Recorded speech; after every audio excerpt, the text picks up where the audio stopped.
에스라는 직업으로 보자면 그 학사이며 율법학자입니다.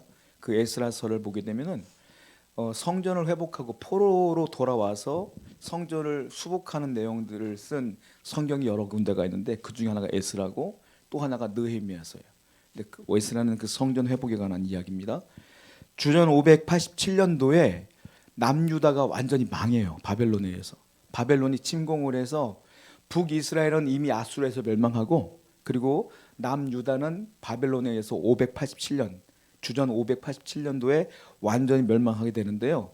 멸망하기 전부터 침공이 계속 있었거든요. 바벨론이 침공하면서 이스라엘 사람들을 포로로 잡아갔어요. 그때 1차 포로로 잡혀간 사람이 다니엘인데 포로로 잡혀간 시간이 뭐냐면 605년부터 포로로 잡아갔거든요. BC 605년. 우리가 그 예레미야서를 보게 되면 하나님께서 어차피 너희들은 망하니까 항복하고 이 하나님 뜻을 받아들여라 예레미야가 막 외쳤어요. 그러면서 뭐라고 말했냐면 망해도 70년 뒤에는 하나님이 돌이켜 주실 것이다. 돌아올 것이다라고 예언했거든요. 자, 포로로 언제부터 잡혀갔냐면 다니엘이 BC 605년에 잡혀갔어요. 그리고 2차 포로로 또 잡혀가요. 그리고 3차 포로가 뭐냐면 BC 587년도에 유대가 멸망하면서 남아있는 사람 다 잡아갔어. 그러니까 포로를 한두 번 잡아간 게 아니야. 1차, 2차, 3차로 잡아갔어요. 그런데 이 바벨론이 바사, 페르시아에 의해서 또 멸망합니다. 그때가 언제냐면 538년도에 멸망하면서 고레스라고 하는 페르시아 왕의 칙령을 내려요. 이스라엘 사람들은 돌아가라 다시 그랬어요. 돌아가요. 그 이 사람들이 돌아가게 되는데 이것도 3차에 걸쳐 들어와요. 1차 포로, 2차 포로, 3차 포로로 다시 돌아오는데 하나님의 예언은 몇 년 뒤에 돌아온다고 했죠? 70년 뒤에 돌아온다고 했단 말이에요. 근데 포로는 605년부터 잡혀갔어요. 자, 칙령은 538년도에 칙령이 내렸는데 바로 돌아갈 수가 없어. 왜? 포로 돌아가려면 준비를 해야 되잖아요. 그때 5만 명이 돌았단 말이에요. 그러니까 준비를 하는데 2년 걸렸어요. 그러니까 536년도에 돌아왔어요. 계산을 딱 해보니까 딱 70년이야. 그러니까 하나님의 말씀이 딱 맞더라라는 것이죠. 그 70년 만에 그들이 돌아오게 됩니다. 자, 1차 포로 때는 리더가 있었는데 총독으로 스룹바벨이라는 사람이 총독이 되었어요. 그 제사장은 예수아라는 사람이 제사장이었단 말이에요. 그래갖고 총독과 제사장이 와서 성전을 건축하기 시작해. 다시 여러분 생각해보세요. 나라를 빼앗기고 70년 만에 돌아온 거거든요. 나라에 남아있는 게 없는 거예요. 다 파괴된 거야. 성전도 없어. 그래서 스룹바벨과 이 5만여 명의 사람들이 성전을 먼저 건축을 합니다. 성전을 건축했어요. 그걸 무슨 성전이라고 하냐면 스룹바벨 성전이라고 그래요. 예루살렘 제2성전이라고 부르기도 해요. 그 성전을 완공을 했어요. 자, 그리고 나서 그 이후에 또 포로들이 돌아오게 됩니다. BC 458년도에 2차 포로가 와요. 다시 돌아오는데 그때는 리더가 누구냐? 에스라였다라는 거예요. 그때 리더가 에스라예요. 에스라는 율법학자고 그냥 총독이 아니고 율법학자이며 쉽게 말하면 제사장이며 뭐 이런 거예요. 영적인 리더였던 거예요. 자, 에스라가 돌아옵니다. 들어와서 이제 예배를 드리려고 했더니 문제가 발생되어진 것이다라는 거예요. 그 이후에 3차 포로 지도자가 있는데 그 사람 누구냐면 느헤미야예요. 느헤미야가 리더가 되어 들어오는 거예요. 그래서 이스라엘 사람들을 보니까 성전도 완공이 되지 않은 상태고 영적으로 피폐한 상태라 나중에 이 에스라 느헤미야가 연합을 해서 이 예루살렘 있는 돌아온 사람들을 막 부흥시키는 장면들이 에스라와 느헤미야서에 등장하게 되는 겁니다. 여러분 우리나라도 이런 경우가 있었죠. 6.25 때 우리가 다 도망가다가 낙동강까지 도망갔잖아요. 그때 사진이 한 장 있거든요. 한번 보여드릴게요. 이게 포항제일교회인데 지금은 포항 소망교회라는 교회예요. 여러분 저 뒤에 건물 하나 있죠. 다 무너졌는데 저 건물 하나 살아남았어. 교회입니다. 이게 포항제일교회였고 지금은 포항 소망교회예요. 6.25 때 다 파괴됐는데 교회 하나 살아남은 거야. 요걸 가지고요 타임즈가 표지로 했어요. 표지를 해가지고 제목이 뭐냐면 축복받은 교회 이런 제목으로 사진을 낸 적이 있어요. 하나님의 은혜로 그 교회는 안 무너졌어. 그 포항소망교회 지금도 거기 있어요. 하나님의 은혜로 계속 하나님께서 부흥을 주셨더라라는 거예요. 이스라엘 사람도 마찬가지야. 포로로 잡혀갔다가 70년 만에 돌아왔더니 남아있는 게 하나도 없네. 심지어 성전도 없네. 그 성전 짓고 그러다 보니까 문제가 생기는 거예요. 자, 절망이죠. 우리가 포로로 돌아왔을 때 좋을 것 같지만 좋은 게 하나도 없는 거예요. 차라리 바벨론이 낫지. 왜 와보니까 아무것도 없는데 좋을 게 하나도 없잖아요.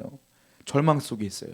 그런데 오늘 에스라서는 뭐냐면 그 절망 속에서도 이스라엘 사람들에게 하나님의 소망을 주시더라. 희망을 주시더라. 여러분들이 삶을 살다 보면 좋은 날만 있으면 다 좋지 뭐. 근데 좋은 날만 있는 게 아니라 나쁜 날이 더 많고요. 실패한 날이 더 많고 눈물 날 날이 더 많아 사실은.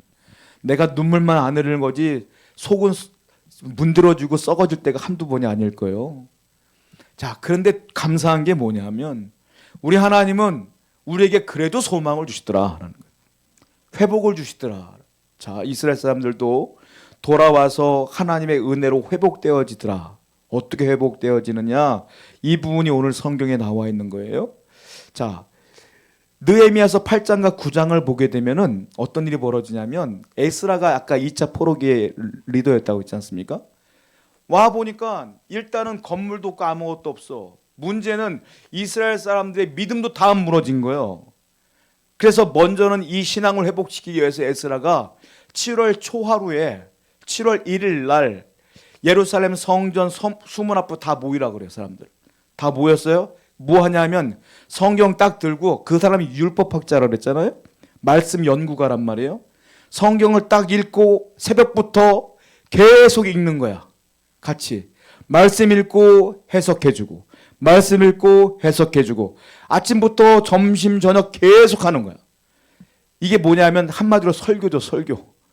읽고 해석 읽고 해석. 그러다 보니까 이 사람들이 말씀을 듣다가 은혜가 와 은혜가 와 은혜가 와. 그래서 마음이 막 일어나기 시작해요. 영적으로 회복이 일어나기 시작해. 그래서 이 에스라가 다시 한번 모이라 그래. 이번엔 7월 24일 날 거의 한 달쯤 됐을 때 또 모이라 그래. 이번엔 대규모 집회를 열어요. 말씀으로 은혜를 막 쏟아붓는 거야. 그래서 이스라엘 전체적으로 유대인에게 하나님의 은혜가 막 폭포수와 같이 쏟아지는 장면이 에스라와 느헤미야서에 등장하게 되는 거예요. 피폐했던 그 영혼이 말씀으로 회복되어지는 장면이, 이게 굉장히 놀라운 장면인데, 왜냐하면 이스라엘에게는요 예배 형태가 어떤 형태냐면 제사 형태예요. 그러니까 예배 그러면 성전에 무조건 가야 돼. 성전 중심의 예배였어요 그 당시까지는. 그런데 이 에스라가 하나님의 은혜를 어떻게 바꿨냐면 성전 중심이 아니라 말씀 중심으로 바꿔놓은 거예요. 하나님의 은혜는 성전에 있는 것이 아니라 말씀에 있음을 그가 선포하게 되는 거예요. 그래서 하나님의 은혜의 회복은 무엇으로부터 시작되느냐? 말씀의 회복으로부터 시작됨을 알게 되는 거예요. 여러분도 마찬가지예요. 여러분도 은혜를 잃어버리면 제일 먼저 뭘 해야 되냐면 말씀의 회복을 먼저 이루셔야 돼요. 여러분이 마음이 어렵다, 믿음이 약해졌다 하면 힘들어도 말씀 딱 붙들고 읽기 시작하셔야 돼. 아니면 설교를 듣기 시작해야 돼. 유튜브라도 설교를 듣기 시작해야 돼. 말씀이 내 안에 들어와야 믿음이 생겨. 말씀이 들어야 회복이 되는 거야. 그러니까 여러분들 가운데 말씀이 어렵고 힘들면 말씀 앞에 나가시기 바라요. 그러면 여러분의 영혼이 회복될 줄로 믿습니다. 두 번째 회복은 어떻게 시작되냐면 스룹바벨 성전을 완성을 해놨는데, 그리고 그 당시에 왕으로부터 여러 가지 제사 지원물들을 받았어요. 그게 이제 아닥사스다 왕으로부터 니네 돌아가면 예배 드릴 거 아니냐? 야, 예배 드릴 때 예물이 필요하지? 이 아닥사스다 왕이 이 에스라에게 재물 다 줬어. 니네 나라 돌아가면 예배 드릴 때 하나님께 이거 가지고 다 예배 드려라 하고 다 줬어. 얼마나 하나님의 은혜가 있는지 몰라. 예물을 갖고 왔어요. 왔는데 성전도 있네. 스룹바벨 성전도. 예배를 드리려고 예물을 닦아놓고 성전에서 예배 드리려고 했더니 하나가 없어. 뭐가 없느냐? 여러분, 제가 구약 성경 우리가 출애굽기 한번 봤잖아요. 레위기도 봤잖아요. 성전에서 예배 드릴 때 누가 필요합니까? 제사장이 필요하죠. 제사장은 어떤 지파? 레위 지파요. 제사장만 필요한 게 아니라 레위 지파 사람들이 성전을 다 돌보는 거예요. 내가 말씀드렸죠. 성전 물건을 누가 만져요? 레위인들이 만져. 성전 물건을 누가 옮겨? 레위인이 옮겨. 그런데 예배를 드리려고 했더니 레위인이 없어. 예물도 있고 성전도 있는데 레위인이 없어. 그러니까 예배를 드릴 수가 없는 상황인 거야. 그 에스라가요 어떻게 하냐면 동서남북 다 돌아다니면서 레위인을 찾아 헤맵니다. 그 레위인이라는 사람, 이름도 없는 사람들, 어디 토에 묻힌 사람 다 끄집어내. 다 끄집어내 데리고 와서 니들 이제 레위인이냐고 딱 얘기를 하고 임명하고 그 사람들이 그때부터 성전을 섬기기 시작하면서 이제 포로로 70년 만에 왔으니까 레위인이 어디 있겠어요. 그래서 예배가 시작되더라. 에스라가 그렇게 해서 성전 예배를 시작했어요. 그랬더니 이스라엘 사람들이요, 예배 드리지 못했던 사람들이 성전에서 예배를 드리죠. 말씀이 없었던 사람들이 에스라에게 말씀을 들으면서 회복이 되고 시작하죠. 예배와 말씀이 회복되어지니까 이스라엘에 놀랍도록 은혜가 회복되기 시작하더라는 거죠. 여러분들이 절망 가운데 있거나 실패 가운데 있을 때 뭐가 제일 중요하냐? 첫 번째 말씀이에요. 말씀으로 회복을 이루셔야 돼요. 두 번째 뭐가 필요하냐? 예배의 회복이 일어나야 돼. 여러분들이 어려워도 교회 나오셔야 돼. 그래서 예배를 드리셔야 된다고요. 그래야 하나님의 은혜가 회복되어져. 왜? 예배는 종합 선물 세트야.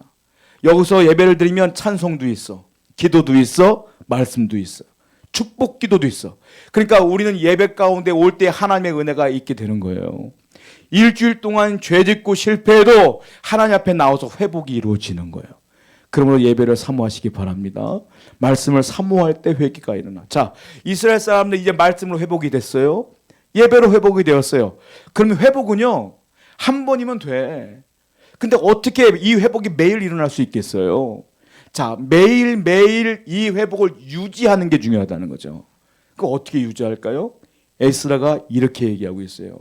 이 세 번째 유지하는 방법은 뭐냐면 죄와의 단절이다. 그리고 회개다. 이걸 잘 해야 된다는 거예요. 여러분들이 회복이 일어나면 죄를 멀리하시고, 그리고 죄를 혹시 지면 또 회개하시고 또 멀리하시고, 이 과정을 계속해야 하나님의 은혜가 계속 유지된다. 이 얘기를 오늘 본문에서 얘기하고 있다는 거예요. 자, 무슨 얘기 있었냐면 이 사람들이 포로로 다 갔다 왔는데 이미 이스라엘 땅에는 다른 나라 사람들이 살고 있었어요. 그렇지 않겠습니까? 70년 동안 이 백성이 딴 데 떠나갔다 왔는데 70년 동안 이 땅을 가만 놔두겠어? 다른 사람이 살고 있지? 근데 왔더니 미인도 있고 미남도 있네. 그러니까 이 사람들 어떻게 해요? 유혹에 빠지고 또 연애하다 보니까 결혼도 했을 거 아니에요. 결혼을 했는데 애도 낳았는데 가정도 이루었는데 알고 보니까 유대인들이 아니야. 며느리가 유대인이 아니고 이방 여자네. 아내가 이방 여자고 남편이 또 이방 남자고 다 이래. 이런 일이 벌어진 거예요. 이게 통혼이라 그러고 자폰이라 그러거든요, 성경에서. 그러니까 민족이 섞여버린 거예요. 이걸 에스라가 알아요. 알아가지고 기가 막혀갖고 수염을 뜯어 막 자기가. 에스라 성격 보통 아니에요. 화내면 되지. 자기 수염을 막 뜯어. 그리고 자기 옷도 막 찢어. 율법학자지만 성격이 보통이 아니에요. 뜯어. 그리고 회개를 촉구하는 거예요. 왜 그러냐면 그냥 단순히 결혼 문제가 아니에요. 이 여자들과 이 남자들은 다른 신을 섬기는 사람들이에요. 그 집에 올 때 그냥 왔겠어요? 자기들 우상을 갖고 왔겠지? 그러니까 이 우상을 갖고 왔을 때 이 사람들이 하나님 믿는다고 하면서도 집에 우상이 있으니까 따라서 같이 우상 섬기는 거야.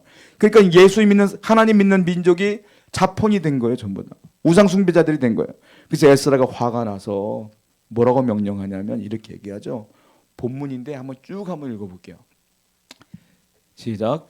에스라가 하나님의 성전 앞에 엎드려 울며 기도하여 죄를 자복할 때 많은 백성이 크게 통곡하며 이스라엘 중에서 백성의 남녀와 어린 나이에 큰 무리가 그 앞에 모인지라.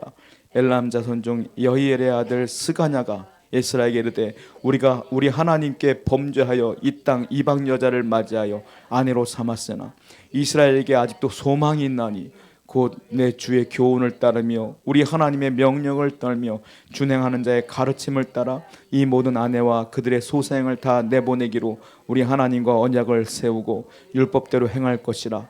이는 당신이 주장할 일이니 일어나소서 우리가 도우리니 힘써 행하소서 하니라. 이게 참 은혜로운 말이지만 이게 쉽지가 않은 거예요. 왜냐하면 아무리 이방 여인과 내가 결혼했잖아요. 죄인 줄 알았잖아요 지금. 그래도 10여 년을 살고 몇 년을 살았는데 내 아내 아니요. 이 아내를 어떻게 내보내요? 그렇지 않겠어요? 아니 지금 와서 어떻게 내보내? 내 애를 낳아줬고 나와 함께 살고 있는 여자를 어떻게 내보내? 며느리를 어떻게 내보내? 근데 이스라엘 사람들은 하나님께 순종하며 내보내기로 결정을 해요. 그리고 다 내보내요. 내보내고 다시 하나님께 회개하는데 놀라운 말 있죠. 하나님 우리가 죄를 졌습니다. 근데 2절에 보니까 그래도 이스라엘에게 아직도 소망이 있나니 이렇게 표현해요. 그 소망 때문에 회개하며 회개가 소망인 거예요. 한마디로. 회개하며 돌이키며 다시 하나님 앞에 결단하는 모습을 보게 돼요. 여러분 회복은 어렵지만 다시 타락의 길로 가는 건 쉽거든요. 여러분들이 하나님의 은혜로 말씀으로 어떻게 회복되었는데 예배로 어떻게 회복되었는데 어떻게 또 죄를 짓고 살겠어요. 죄를 단절하고 하나님 앞에 은혜롭게 살아가는 여러분들에게 축원드립니다. 그럴 때 여러분 가운데 은혜가 늘 넘쳐 흘러올 줄로 믿습니다. 기도하겠어요.